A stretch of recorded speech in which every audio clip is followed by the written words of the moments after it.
नमस्कार बंधुरा आमार गल्पेर आसरे सबाइके स्वागत। सकलेर कुशल कामना करे आजकेर गल्प पाठ शुरू करछि। आज आमी आपनादेर शोनाबो रामायणेर काहिनी। एटी हलो भारतेर प्राचीन एकटी महाकाव्य। এই মহাকাব্যে সূর্যবংশীয় রাজাদের কাহিনী বর্ণনা আছে। মহর্ষি বাল্মীকি সংস্কৃতে রচনা করেছিলেন এই মহাকাব্য।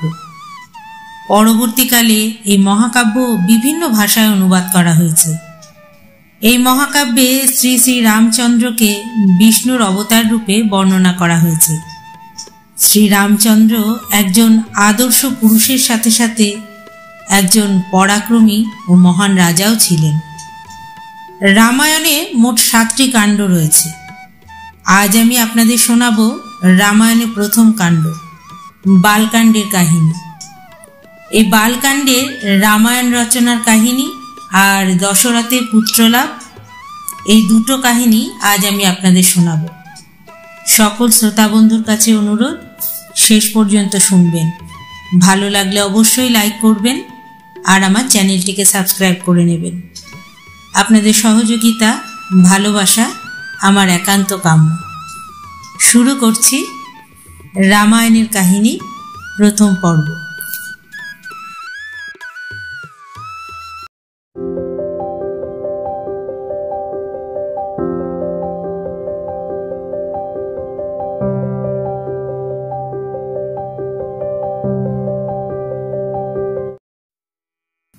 দেবর্ষি নারদ জ্ঞানে তপস্যায় পাণ্ডিত্যে তার সমকক্ষ কেউ ছিলেন না সেকালে। তার সঙ্গে একদিন দেখা হলো মহামুনি বাল্মীকির। মহামুনি বাল্মীকি তাকে জিজ্ঞাসা করলেন, হে মহর্ষি, পৃথিবীতে এখন কে এমন আছেন যিনি গুণবান, বীর্যবান, ধর্মজ্ঞ, সত্যবাদী ও কৃতজ্ঞ?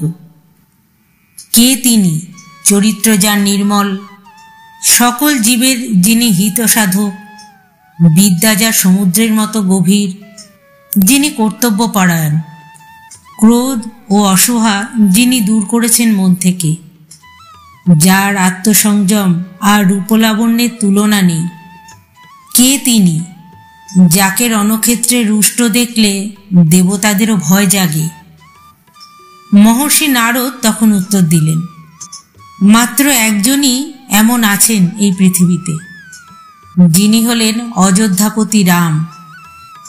ইক্ষ্বাকু বংশে জন্ম তার, যেমন তার সংযম তেমনি বীরত্ব, তার আজানুলম্বিত বাহুতে অপরিমেয় শক্তি, শ্যামল দেহে অনুপম রূপ লাবণ্য। সর্বশত্রুকে দমন করেছেন অরিন্দম রাম, অথচ তিনি ধীর স্বভাব ও জিতেন্দ্রিয়। অতুলনীয় তার বুদ্ধি, রাজনীতি জ্ঞান ও বাগ্মিতা। যিনি ধার্মিক, সত্যসন্ধ ও প্রজানুরঞ্জন, সর্বগুণে গুণী তিনি। এই বলে মহর্ষি নারদ অতি সংক্ষেপে রামের কাহিনী শোনালেন বাল্মীকি মুনিকে। নারদ মুনি চলে যাবার পর বাল্মীকি গেলেন তমসা নদীতে স্নান করতে। তমসার তীরে নিবিড় বন, অপরূপ সৌন্দর্য সে বনের। সারা বন জুড়ে সবুজ ঘাসের গালিচা পাতা, তার উপরে আকাশ ছোঁয়া স্তম্ভের মতো বড় বড় গাছ। গাছগুলির শাখায় শাখায় নানা পাখির কুজন কলরব। বনের ঊর্ধ্বে অনন্ত আকাশে চন্দ্রাতপ, ক্ষণে ক্ষণে রং ফেরে আকাশে, আর সেই সব বিচিত্র রঙের খেলা করে তমসার জল। স্নানের কথা ভুলেই গেলেন বাল্মীকি।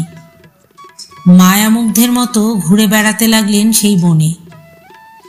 বনের মধ্যে মনের আনন্দে খেলে বেড়াচ্ছিল দুটি ক্রঞ্চ, একটি পুরুষ একটি স্ত্রী। বাল্মীকি একদৃষ্টিতে দেখতে লাগলেন ক্রঞ্চ মিথুনকে। হঠাৎ এক ব্যাধ এসে তীর ছুঁড়ে বধ করল পুরুষ ক্রঞ্চটিকে। তা দেখে ক্রঞ্চিটি করুণ সুরে রোদন করতে লাগল। সেই বিলাপ, সেই কান্নার শব্দ কাটার মতো বিঁধল বাল্মীকির অন্তরে। আর্তকণ্ঠে তিনি বলে উঠলেন, মা নিষাদ প্রতিষ্ঠাং তমগমা শাশ্বতী সমা সৎ ক্রঞ্চ মিথুনাদে কামবধি কামমোহিতম। ওরে নিষাদ, মনের সুখে খেলে বেড়াচ্ছিল ক্রঞ্চ দুটি, তাদের একটিকে বধ করলি তুই। এই পাপে কোনোদিনও সমাজে প্রতিষ্ঠা পাবি না তুই, চিরকাল পতিত হয়েই থাকতে হবে তোকে। উক্তিটি করেই বিস্মিত হলেন মহামুনি।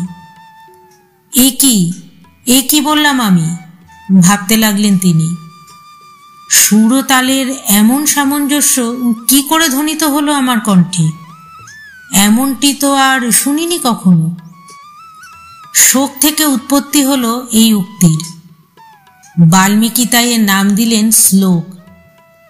চিন্তিত চিত্তে তমসার জলে স্নান করে আশ্রমে ফিরলেন বাল্মীকি। আশ্রমে ফিরেও আপন মনে তিনি আবৃত্তি করতে লাগলেন ওই শ্লোকটি। এমন সময় বাল্মীকির আশ্রমে এলেন দেবাদিদেব ব্রহ্মা। তিনি আদেশ করলেন মুনিকে ওই শ্লোকের সুরে তালে রামায়ণ অর্থাৎ রামের জীবন কাহিনী রচনা করতে। বাল্মীকি বললেন, আমি যে রামের জীবন কথা ভালো করে জানি না, প্রভু কি করে আদেশ পালন করব আপনার? ব্রহ্মা তখন বললেন, অজানা যা কিছু তা আপনা থেকেই জানতে পারবে তুমি, সুতরাং সহজেই রচনা করতে পারবে রামায়ণ। এই রামায়ণ মহাকাব্য বলে আখ্যাত হবে জগতে, এর কোনো বাক্য মিথ্যে হবে না। পৃথিবীতে যতকাল গিরি নদী থাকবে ততকাল প্রচারিত থাকবে তোমার রামায়ণ কথা। এই বলে দেবাদিদেব ব্রহ্মা বিদায় নিলেন। তার আদেশে রামায়ণ রচনা করলেন ভারতের আদি কবি বাল্মীকি অনুষ্টুপ ছন্দে। এই ছিল রামায়ণ রচনার কাহিনী। এবার আমি আপনাদের শোনাব দশরথের পুত্রলাভের কাহিনী। স্বচ্ছ সলিলা সরজু নদী, তার তীরে কোশল রাজ্য। সমৃদ্ধির তুলনা নেই এই রাজ্যের, পরিমাপ নেই তার ধনরত্নের। এই বিস্তৃত জনপদের প্রতিটি প্রজার ঘরে আনন্দ হিল্লোল। কোশলের রাজধানী অযোধ্যা, স্বর্গের অমরাবতীর মতোই তার শোভা। অযোধ্যার প্রশস্ত রাজপথগুলির দুধারে বড় বড় ছায়াতরু, অসংখ্য সুসজ্জিত বিপণী। নগরীর বিশাল কপাটে ও তোরণে বিস্ময়কর সব কারুকার্য। অযোধ্যা রক্ষার জন্য সর্বপ্রকার যুদ্ধযন্ত্র ও অস্ত্রশস্ত্র সংগ্রহ করে রাখা হয়েছে। সুদৃশ্য ও সুউচ্চ অট্টালিকার সারিতে নগরীটি পরিশোভিত। নাট্যশালা, উদ্যান, দিঘি, সরোবর, কিছুরই অভাব নেই এই কোশলের রাজধানীতে। দেবরাজ ইন্দ্রের মতো কোশল রাজ্য শাসন করছেন দশরথ। তার শাসন গুণে প্রজারা সব নিত্য সুখী, কিন্তু মনে সুখ নেই এই রাজা দশরথে।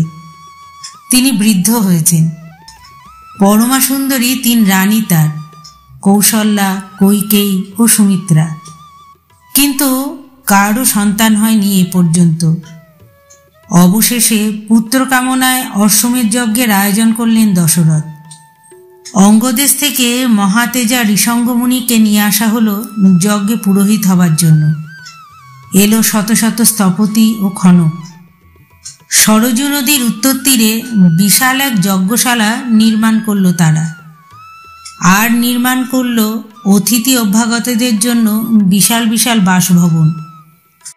তারপর একদিন বসন্তকালে সুলক্ষণ একটি অশ্বকে যজ্ঞের বলিরূপে উৎসর্গ করে ছেড়ে দেওয়া হলো।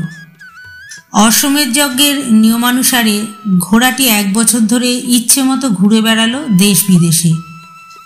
পরের বছর আবার বসন্তকালে সেটিকে ফিরিয়ে আনা হলো অযোধ্যায়। তখন যজ্ঞ নিষ্পন্ন করে ঘোড়াটিকে বলি দেওয়া হলো। এবার দশরথের পুত্র কামনায় পুত্রেষ্টি যজ্ঞ আরম্ভ করলেন ঋষ্যশৃঙ্গ।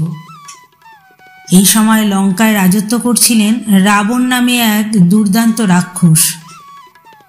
কঠোর তপস্যায় ব্রহ্মাকে প্রসন্ন করে সে বর চেয়েছিল, দেবতা, গন্ধর্ব, যক্ষ, রাক্ষস কেউ যেন তাকে বধ করতে না পারে। অবজ্ঞা ভরে মানুষের নাম সে করেনি, কারণ মানুষ তো তার কাছে খাদ্য। ব্রহ্মা বলেছিলেন, তথাস্তু, তাই হোক। ব্রহ্মার বরে বলিয়ান হয়ে অদম্য হয়ে উঠল রাবণ। স্বর্গে, মর্তে, পাতালে বিষম অত্যাচার করে বেড়াতে লাগল সে। দেবতারা পর্যন্ত তার প্রতাপে থরহরি কম্পমান হতে লাগলেন দিবারাত্রি। তখন একদিন দেবতারা মিলে ভগবান ব্রহ্মার শরণাপন্ন হলেন। ব্রহ্মা তাদের আশ্বাস দিয়ে বললেন, ভয় নেই তোমাদের। বর চাইবার সময় রাবণ অবজ্ঞা ভরে যে মানুষের নাম করেনি, সেই মানুষই তাকে বধ করবে। এমন সময় শঙ্খচক্র গদাপানি ভগবান বিষ্ণু এলেন সেখানে। দেবতারা স্তব করে তাকে বললেন, দেবাদিদেব, রাবণের দাপটে অস্থির হয়ে উঠেছি আমরা। মানুষ ছাড়া অন্য কেউ বধ করতে পারবে না তাকে। মিনতি করি, আপনি 4 অংশে বিভক্ত হয়ে রাজা দশরথের 3 রানীর পুত্ররূপে জন্মগ্রহণ করুন, তারপর বিনাশ করুন রাবণকে। দেবতাদের অনুরোধ রক্ষা করতে সম্মত হলেন বিষ্ণু। এদিকে পুত্রেষ্টি যজ্ঞের অগ্নিকুণ্ডে আহুতি দিলেন ঋষ্যশৃঙ্গ। অমনি যজ্ঞাগ্নি থেকে ঘোর কৃষ্ণবর্ণ, রক্তমুখী, রক্তবসনধারী বিরাট আকার এক জ্যোতির্ময় পুরুষ উঠে এলেন। হাতে তার দিব্য পায়সে পূর্ণ একটি পাত্র। দশরথকে পাত্রটি দিয়ে তিনি বললেন, মহারাজ, এই পায়স আপনার রানীদের খেতে দিন, তাহলেই পুত্রবতী হবেন তারা। দিব্য পুরুষ অন্তর্ধান হলেন। দশরথ পায়স নিয়ে সানন্দ চিত্তে অন্তঃপুরে গেলেন। 3 রানী পায়স খেলেন। এর 1 বছর পরে বড় রানী কৌশল্যার একটি ছেলে হলো। তার নাম রাখা হলো রাম। কিছুদিন পরে কৈকেয়ীরও একটি ছেলে হলো। তার নাম রাখা হলো ভরত। আরও কিছুদিন পরে সুমিত্রার 2টি ছেলে হলো, লক্ষণ ও শত্রুঘ্ন। এইভাবে রাবণ বধের জন্য ভগবান বিষ্ণু 4 অংশে ভাগ হয়ে দশরথের 4 পুত্ররূপে অবতীর্ণ হলেন এই পৃথিবীতে।